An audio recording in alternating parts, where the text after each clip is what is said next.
भीष्म पितामह ने यही कहा था कि तन पवित्र सेवा किए धन पवित्र कर दान। हे दुष्ट, तुम ऐसा मत करना दुर्योधन की तरह कि उसने राजमन में आकर के सब कुछ लुटा दिया और सर्वनाश करा दिया। धन सोच लो कि धन सुख देगा, कभी मत सोचना कि धन सुख देगा।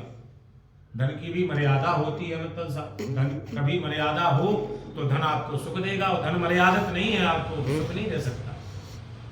उन्होंने कहा कि दुर्योधन से प्रस्ताव लेकर के भगवान स्वयं कृष्ण गए थे कि तुम 5 गांव दे दो, तो बोले मैं 1 गांव नहीं दे सकता। इतनी लालच कि हमको इतने पैसे की भूख रहे।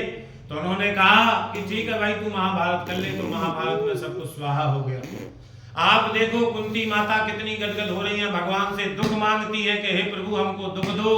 भगवान के नेत्रों में आंसू आ गए। क्यों?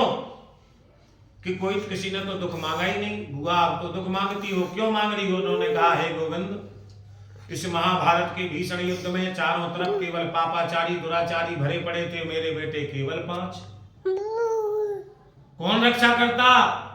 लेकिन आपने रक्षा की। मेरे बेटे मेरे सामने खड़े हैं और दुराचारी सारे मारे गए। यही हुआ ना, दुराचारी मारे गए तो मेरे बेटे तो मेरे सामने खड़े हैं। इससे बड़ा सुख क्या होगा? जब हमको दुख आया, द्रौपदी की लाज जा रही थी, आपने आकर के वहां रक्षा की।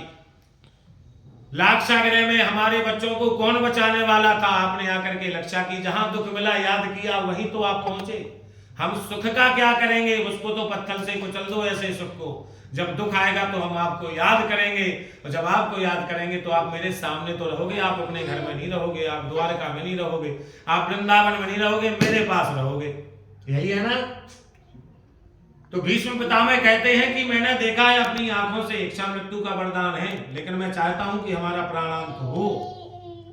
कब हो मेरा प्राणांत? कि ठाकुर मेरे सामने हो। लेकिन शिक्षा ले लो अपने बड़े बुजुर्गों का, कुछ तो लो।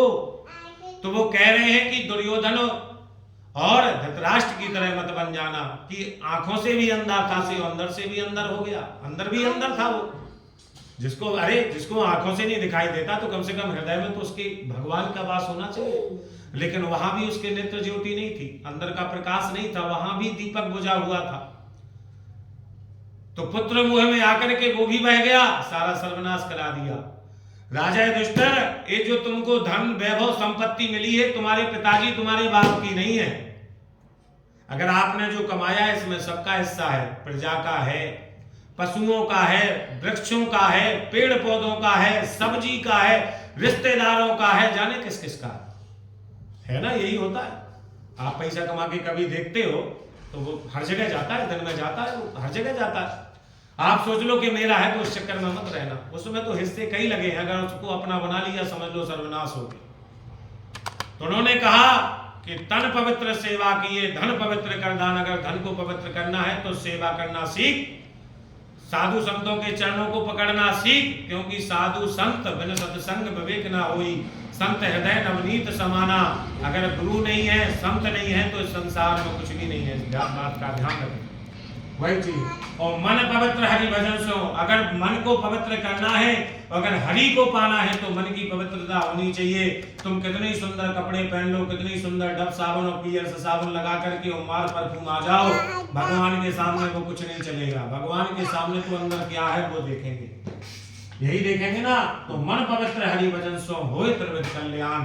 अगर मन पवित्र हो गया तो समझ लो आपकी 7 पीढ़ियों का उद्धार हो गया। बोलो भक्त वत्सल भगवान की।